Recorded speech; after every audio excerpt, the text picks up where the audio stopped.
Good evening बच्चों। Good evening sir. तो हम लोग अध्याय 12 का एक्सरसाइज कर रहे हैं। ठीक है, एक्सरसाइज में अति लघुत्तरीय बहुविकल्पीय हो चुका है ना।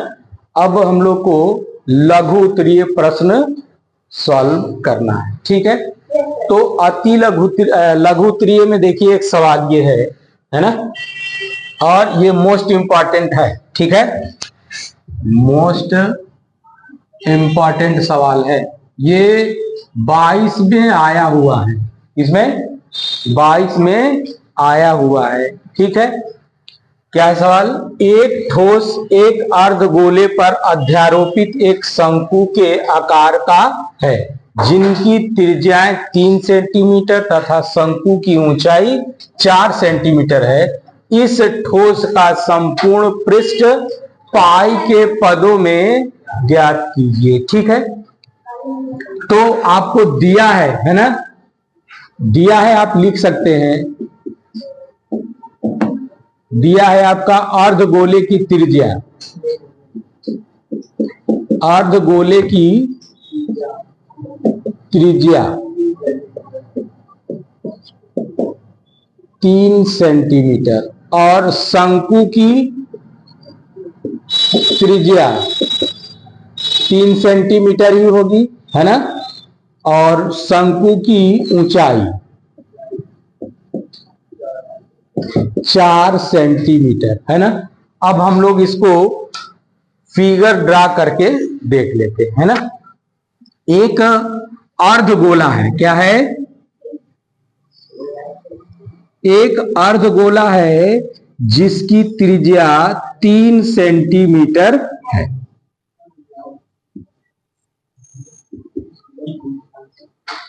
ये भी 3 सेंटीमीटर होगा। ठीक है,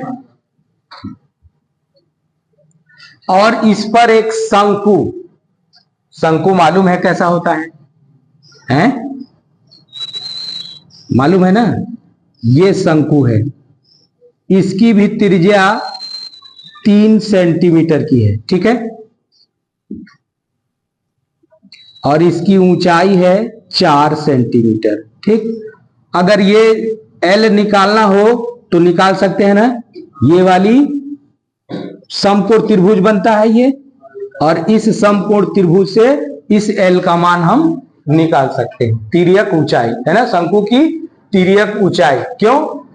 क्योंकि अगर शंकु का वक्र पृष्ठ निकालना है तो तिर्यक ऊंचाई की जरूरत पड़ेगी। ठीक, अच्छा, अब इस शंकु को इस पर अध्यारोपित कर देना है। क्या करना है? तो हम अध्यारोपित कर दे रहे हैं। ठीक है, ये हो गया, सीधा खींच नहीं रहा है, सीधा खींच देते हैं, ये चीज है ना। ये हो गया ठोस। इस शंकु को हमने अर्धगोले पर अध्यारोपित कर दिया। तो जब ये ठोस बना, है ना, ये जो ठोस बना, इस ठोस का हमको संपूर्ण पृष्ठ ज्ञात करनी है। ठीक, तो पहले क्या निकालेंगे ये देख लीजिए, पहले देख लीजिए कैसे निकालेंगे। हमको निकालना क्या है? बने ठोस का, बने ठोस का संपूर्ण पृष्ठ।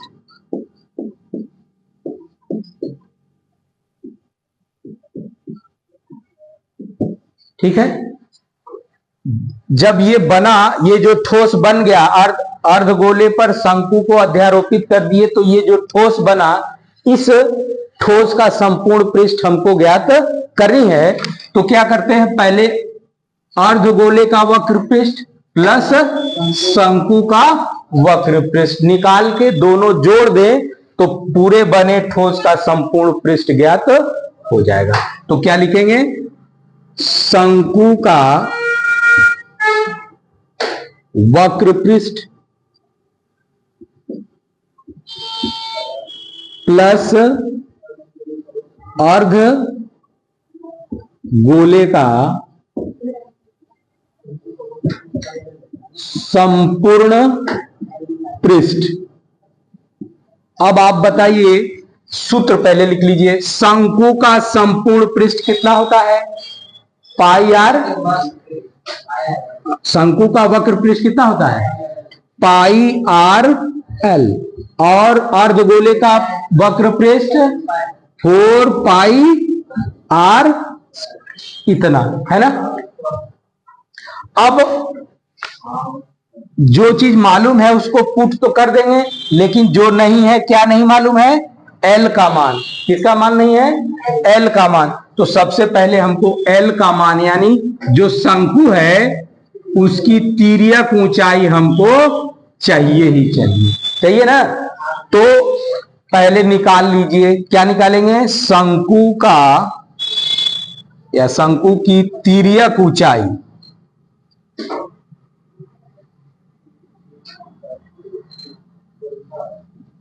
तिर्यक ऊंचाई बराबर क्या होता है? एल बराबर under root H square plus R square. H कितना है? 4। आर कितना है?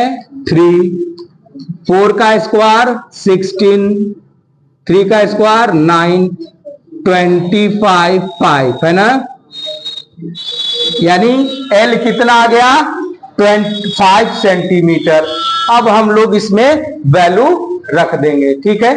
तो इसको पहले कॉपी कर लीजिए, ठीक है। हम लोगों ने शंकु का तिर्यक ऊंचाई एल 5 सेंटीमीटर निकाल लिया। अब इसी सूत्र में आपको पुट कर देना है। पाई की वैल्यू रखनी नहीं है, पाई। आर की वैल्यू कितनी है? 3। एल की वैल्यू कितनी आई? 5 प्लस 2 इंटू पाई इंटू 3 का स्क्वायर, है ना। हल कर दीजिए। 15 पाई प्लस 3 3 9 दूना 18 पाई, जोड़ दीजिए कितना आ जाएगा? 33 पाई सेमी स्क्वायर, है ना। ये आपका आंसर होगा। यानी कि इस बने ठोस का संपूर्ण पृष्ठ कितना आएगा? 33 पाई सेंटीमीटर स्क्वायर, ठीक है। समझ में आया? इसमें अब कैसे सवाल लगेंगे?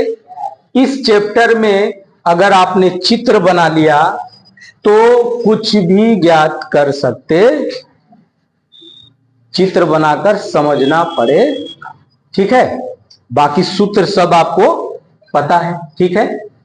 अर्धगोले का संपूर्ण पृष्ठ यहाँ 2 पाई आर स्क्वायर होता है ना। गोले का वक्र पृष्ठ 4 पाई आर स्क्वायर होता है, अर्धगोले का वक्र पृष्ठ 2 पाई आर स्क्वायर होगा, ठीक है ना। तो वहां 4 लिख दिया था, ये 2 पाई आर स्क्वायर होगा। ये दूसरा क्वेश्चन देखिए। 7 सेंटीमीटर भुजा के ठोस लकड़ी के एक घन को छीलकर एक महत्तम गोला, मतलब एक 7 सेंटीमीटर भुजा वाले घन को छील कर गोला बनाया जाता है। क्या बनाया जाता है? छील कर उसको गोला बनाया जाता है। तो छीली हुई लकड़ी का आयतन ज्ञात कीजिए। क्या ज्ञात करना है? छीली हुई लकड़ी का, मतलब गोला का आयतन नहीं ज्ञात करना है और न घन का आयतन। वो जो छील कर बाहर निकाल दिया गया, छीलन जो बचता है, छीलन कहते हैं उसको, जैसे रंडा मारते हैं तो नहीं छिलका बचता है, उस छिलके का आयतन पूछा है। क्या पूछा है? छिलके का आयतन। ना तो बने गोले का आयतन पूछा है और ना ही घन का आयतन पूछा है।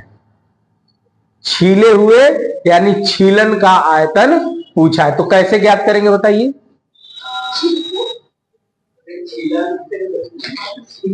तब तक सोचिए, हम फिगर बनाते हैं।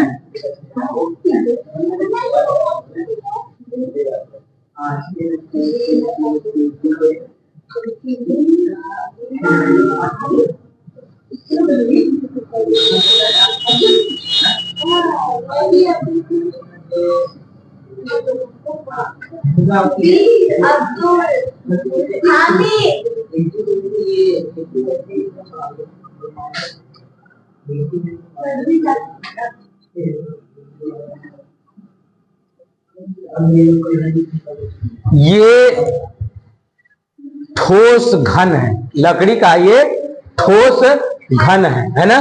तो घन की भुजा कितनी दी है?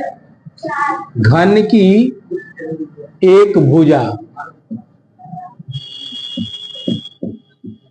बराबर 7 सेंटीमीटर दिया हुआ है। तो इस घन का आयतन, मतलब ये जो घन है लकड़ी का है और वो ठोस है। क्या है? ठोस है। किसका है? लकड़ी का। तो इस घन को बनाने में लकड़ी कितना लगा होगा? तो आयतन के बराबर, घन के आयतन, तो लकड़ी का आयतन बराबर, लकड़ी का आयतन बराबर घन का आयतन। ठीक है। घन का आयतन बराबर क्या होता है? भुजा का क्यूब। भुजा का क्यूब, या आप a का क्यूब लिख सकते हो। ठीक। तो भुजा कितना है? 7 का क्यूब। कितना आ जाएगा? 7 इंटू 7 इंटू 7 यानी 49 इंटू 7, 7 9 63 की 3 और 7 2806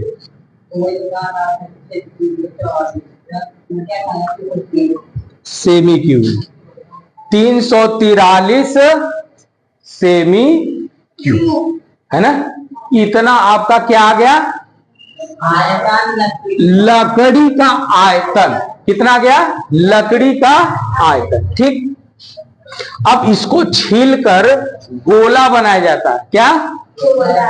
तो सबसे बड़ा गोला कितना बड़ा बनेगा?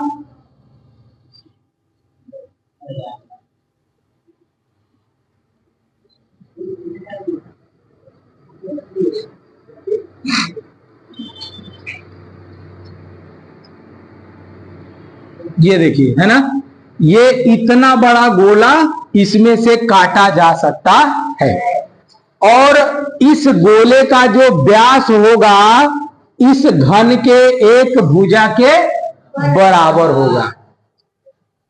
जो सबसे बड़ा गोला काटा जाएगा उसका व्यास कितना होगा? इस घन के एक भुजा के बराबर होगा, यानी कि 7 सेंटीमीटर होगा, है ना। तो काटे गए गोले की त्रिज्या या गोले की व्यास कर लो, व्यास बराबर घन की एक भुजा के बराबर होगा, यानी कि 7 सेंटीमीटर होगा। ठीक है। हमको चाहिए गोले का आयतन ज्ञात करने के लिए आर का। तो व्यास बराबर क्या होता है? 2r। क्या होता है? हाँ, तो r बराबर क्या आ जाएगा? 7/2 सेंटीमीटर।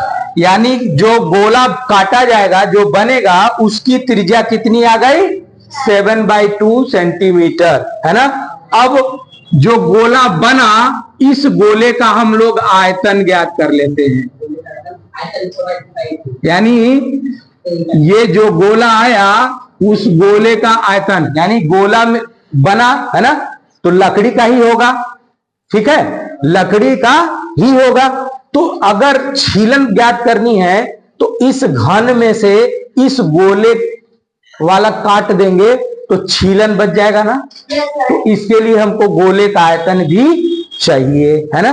तो अब हम गोले का आयतन ज्ञात करेंगे। पहले इसको कॉपी कर लीजिए। तो अब हम लोग गोले का आयतन ज्ञात कर लेते हैं। तो गोले का आयतन, गोले का आयतन बराबर क्या होता है? 4/3 पाई r। तो 4/3 इंटू 22/7 इंटू 7 का क्यूब। गोले की त्रिज्या कितनी आएगी? आई है 7/2 ना। तो 7/2 का क्यूब हो गया। इसको अब हल करना है तो सरल कर लीजिए।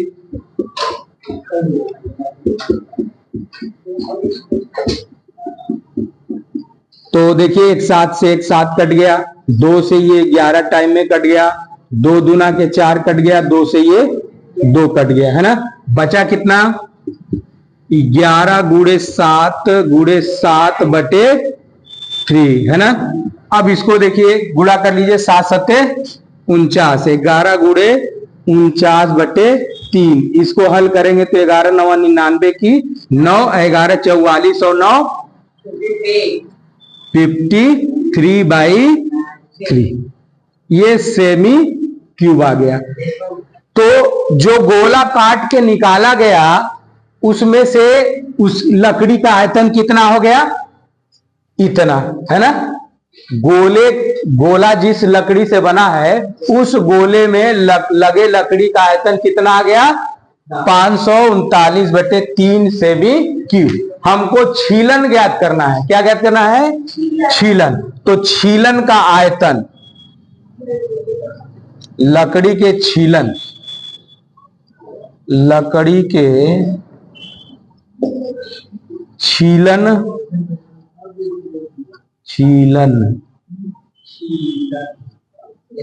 का आयतन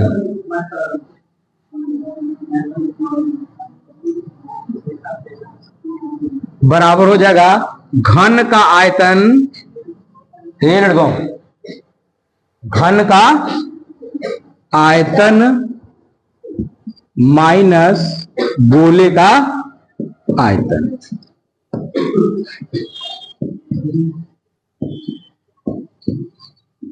है ना।